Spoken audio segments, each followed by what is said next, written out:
Xin chào quý vị. Chào mừng quay trở lại kênh Trí Tuệ Phạt Học. Đây là series Phật giáo và Thế giới hiện đại. Tập 6. Vì sao con người luôn khổ dù đã cố sống tốt? Trong tập trước, chúng ta đã nói về bố thí như một phương pháp tu tập giúp con người buông bớt sự chiếm hữu và keo kiệt trong tâm.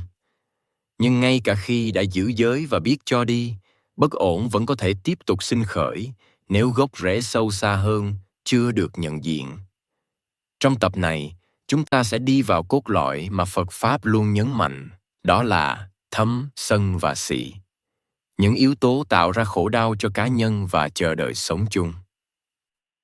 Khi quan sát đời sống hiện đại, con người thường có xu hướng đổ lỗi cho hoàn cảnh bên ngoài khi nói đến bất ổn và khổ đau.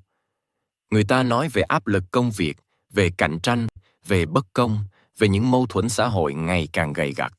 Nhưng nếu dừng lại ở những biểu hiện bên ngoài ấy, chúng ta mới chỉ thấy phần ngọn, chứ chưa chạm đến phần gốc.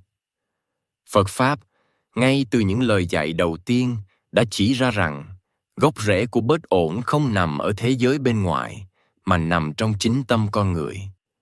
Theo Phật Pháp, 3 yếu tố căn bản chi phối và làm rối loạn đời sống là tham, sân và si.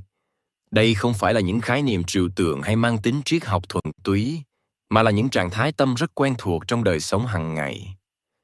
Tham là xu hướng muốn chiếm hữu, muốn có nhiều hơn, muốn giữ chặt những gì mình cho là mang lại hạnh phúc. Sân là phản ứng chống đối, bực bội, oán giận khi mọi thứ không diễn ra theo ý mình. Si là sự không thấy rõ bản chất của sự việc, là vô minh khiến con người hành động mà không nhận ra hệ quả lâu dài. Khi thầm, sân, si vận hành ở mức độ cá nhân, chúng đã đủ để làm cho một đời sống trở nên bất an. Nhưng khi những trạng thái ấy không được nhận diện và chuyển hóa, chúng còn lan tỏa ra ngoài, ảnh hưởng đến các mối quan hệ và môi trường sống xung quanh. Một người bi thảm chi phối dễ rơi vào cạnh tranh và hơn thua.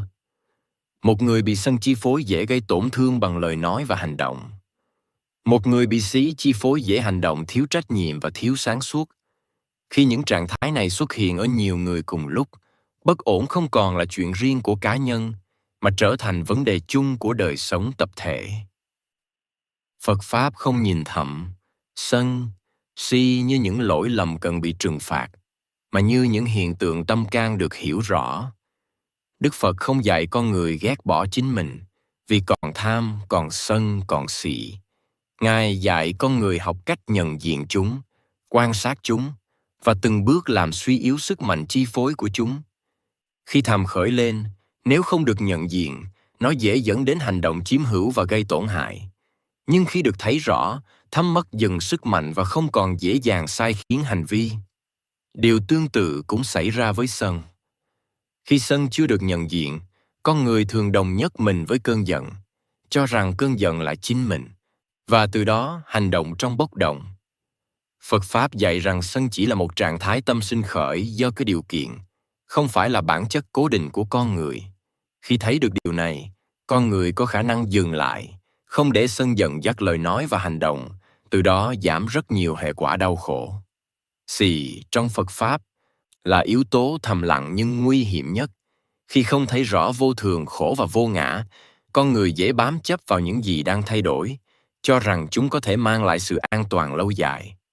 Chính sự không thấy rõ này làm cho tham và sân có đất để sinh sôi.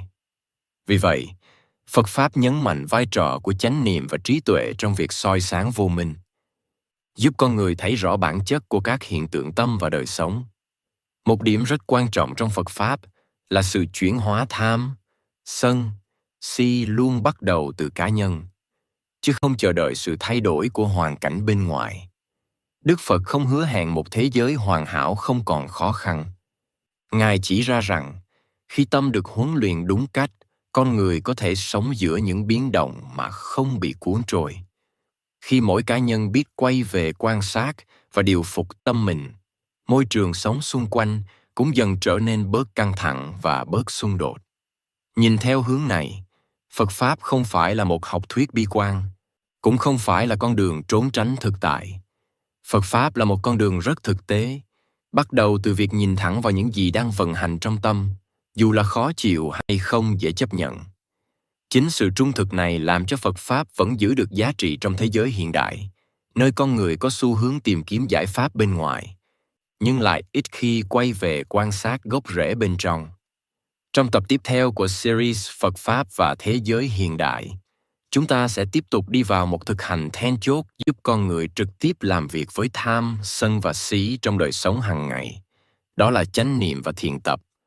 Và vì sao Phật Pháp không xem thiền là sự trọn đời, mà là một cách sống tỉnh thức giữa đời. Xin cảm ơn quý vị đã đồng hành cùng kênh Trí Tuệ Phật Học. Xin chúc quý vị luôn mạnh khỏe, an nhiên giữa đời thường. Hãy nhấn like và subscribe kênh để không bỏ lỡ những nội dung hữu ích tiếp theo nhé.